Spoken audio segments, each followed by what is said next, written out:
Welcome to Telangana rising news. మీరు తప్పు చేసి మాపై ఎదురుదాడా అంటూ సీఎం రేవంత్ రెడ్డి గారు బీఆర్ఎస్ నేతలను నిప్పులు చెరిగారు. వారం కాదు 3 ఏళ్ల పాటు టైం ఇస్తాం, కాళేశ్వరాన్ని ఎందుకు అప్పచెప్పాలో కేసీఆర్ స్వయంగా అసెంబ్లీకి వచ్చి చెప్పాలంటూ నిలదీశారు సీఎం రేవంత్ రెడ్డి గారు.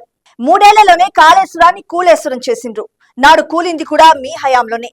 రాష్ట్రాన్ని పూర్తిగా అప్పుల కుప్పగా మార్చిండ్రంటూ తీవ్రంగా ధ్వజమెత్తారు సీఎం రేవంత్ రెడ్డి గారు. జాయింట్ సెషన్ పెడదాం, కాళేశ్వరంపై చర్చిద్దాం, స్పీకర్ కు లేఖ రాయండి, తేదీని ఖరారు చేయండి అంటూ సీఎం రేవంత్ రెడ్డి గారు మాజీ సీఎం కేసీఆర్ కు సవాల్ విసిరారు. ఇక్కడ మనకు ముఖ్యమైన అంశం చూసినాం. ఆరోగ్య తెలంగాణే లక్ష్యం. గర్భిణులు, బాలింతలు, చిన్నారులకు పౌష్టికాహార పంపిణీ. సర్కారు బడుల్లో పిల్లలకు నాణ్యమైన అల్పాహారం, భోజనం. బాలామృతం తయారీ ప్లాంట్ ప్రారంభోత్సవంలో సీఎం రేవంత్ రెడ్డి గారు మాట్లాడుతూ ఆరోగ్య తెలంగాణను సాకారం చేసేందుకు ప్రజాప్రభుత్వం తీవ్రంగా కృషి చేస్తుందంటూ స్పష్టం చేశారు. రాష్ట్రంలోని పిల్లల ఆరోగ్యం, చదువు, భవిష్యత్తుపై దృష్టి కేంద్రీకరిస్తున్నామంటూ తెలిపారు. తెలంగాణ ఫుడ్స్ లో 40 కోట్ల వ్యయంతో నిర్మించిన బాలామృతం తయారీ యూనిట్ ను వారు ఘనంగా ప్రారంభించారు. ఈ సందర్భంగా వారు మాట్లాడుతూ ఆకలితో అల్లాడుతుంటే చదువు ఎంత మాత్రం బుర్రకెక్కదంటూ తెలిపారు. అందుకే పుట్టబోయే బిడ్డలు వారికి 6 ఏళ్లు వచ్చే వరకు ఆరోగ్యంగా ఉండాలని బాలామృతం తయారీ ప్రాజెక్ట్ ను అందుబాటులోకి తెస్తున్నామంటూ పేర్కొన్నారు.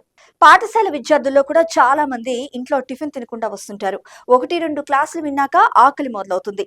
దాంతో వారికి ఆ పాఠాలు బుర్రకెక్కవు. అందుకే ప్రభుత్వ పాఠశాలలో చదువుకుంటున్న విద్యార్థులందరికీ ఉదయం పూట పాలు, రాగిజావ, ఇడ్లీ, వడ, పూరి, దోశ వంటి అల్పాహారాన్ని అందిస్తున్నామంటూ తెలిపారు.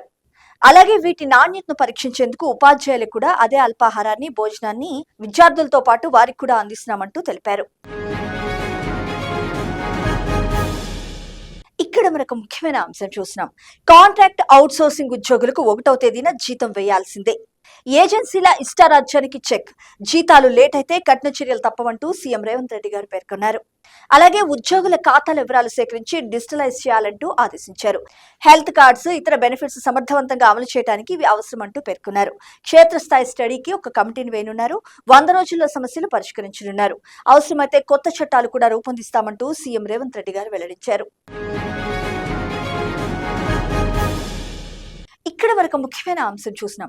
కాళేశ్వరంపై బీఆర్ఎస్ ఎంత తక్కువ మాట్లాడితే అంత మంచిదని PCC chief MLC Mahesh Kumar Goud గారు సూచించారు. ఇంజనీర్లను కూడా పక్కన పెట్టి నేనే ఇంజనీర్ అంటూ నాడు కేసీఆర్ నియంత్రణతో పోకడతో నిర్మించిన కాళేశ్వరం కూలేశ్వరంగా మారిందంటూ విమర్శించారు. కాళేశ్వరాన్ని అప్పగిస్తే వారం రోజుల్లో నీళ్లు ఇస్తామంటున్న కేటీఆర్ మరి 9.5 ఏళ్లలో ఏం చేశారో చెప్పాలంటూ కూడా ఈ సందర్భంగా PCC chief MLC Mahesh Kumar Goud గారు నిలదీశారు. నాడు కాళేశ్వరం పేరుతో కేసీఆర్ కుటుంబం వేలాది కోట్ల రూపాయల అవినీతికి పాల్పడింది నిజం కాదా అంటూ ధ్వజమెత్తారు. వర్షాభావంతో నీళ్లు లేని సమయంలో సముద్రంలోకి నీళ్లు వదులుతున్నారంటూ కేటీఆర్ చేసిన ప్రకటనలు ఆయన అనుభవ రాహిత్యానికి నిదర్శనమంటూ వెల్లడించారు. మేడిగడ్డ, అన్నారం, సుందిల్లా బ్యారేజీల పునాదుల నాణ్యత అనుమానాస్పదంగా ఉందనేది పూర్తి వాస్తవం అంటూ తెలిపారు. త్వరలోనే సాంకేతిక పరీక్షలు నిర్వహించి ప్రాజెక్టు పునరుద్ధరణ పనులు చేపట్టేందుకు కాంగ్రెస్ ప్రజాప్రభుత్వం సన్నాహాలు చేస్తుందంటూ తెలిపారు. ఇక్కడ మనకు ముఖ్యమైన అంశం చూసినాం. రెస్పాన్సిబుల్ టెక్నాలజీకి కేర్ ఆఫ్ మన హైదరాబాద్. ఏఐ ప్రమాణాలకు దిక్సూచిగా మన తెలంగాణ అంటూ డిప్యూటీ సీఎం మల్లు భట్టి విక్రమార్క గారు స్పష్టం చేశారు. Green growth economy summit the Hyderabad collective ప్రారంభోత్సవం సందర్భంగా వారు మాట్లాడుతూ ఏఐ రంగంలో ప్రపంచానికే దిక్సూచిగా మన తెలంగాణ నిలబడిందంటూ పేర్కొన్నారు. కృత్రిమ మేధస్సు రంగంలో ప్రపంచ దేశాలకు మన తెలంగాణ సరికొత్త దిశానిర్దేశం చేస్తుందంటూ వ్యాఖ్యానించారు.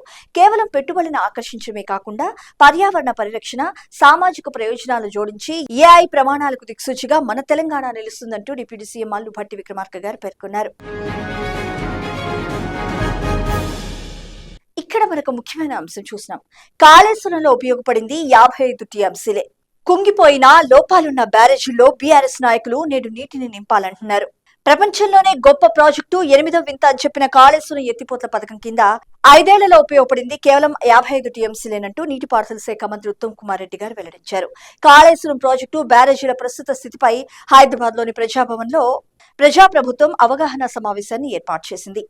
ఈ కార్యక్రమంలో మంత్రి ఉత్తమ్ కుమార్ రెడ్డి గారు మాట్లాడుతూ 5 ఏళ్లలో మేడిగడ్డ, అన్నారం, సుందిల్లా బ్యారేజీలు, పంప్ హౌస్ల ద్వారా 165 టీఎంసీలు మాత్రమే ఎత్తిపోశారు. ఎగువ నుంచి వరద వస్తే 63 టీఎంసీలు దిగువకు వదిలేశారు. ఇతర నష్టాలు పోను ఈ 5 ఏళ్లలో 55 టీఎంసీలు మాత్రమే వినియోగమైందంటూ స్పష్టం చేశారు.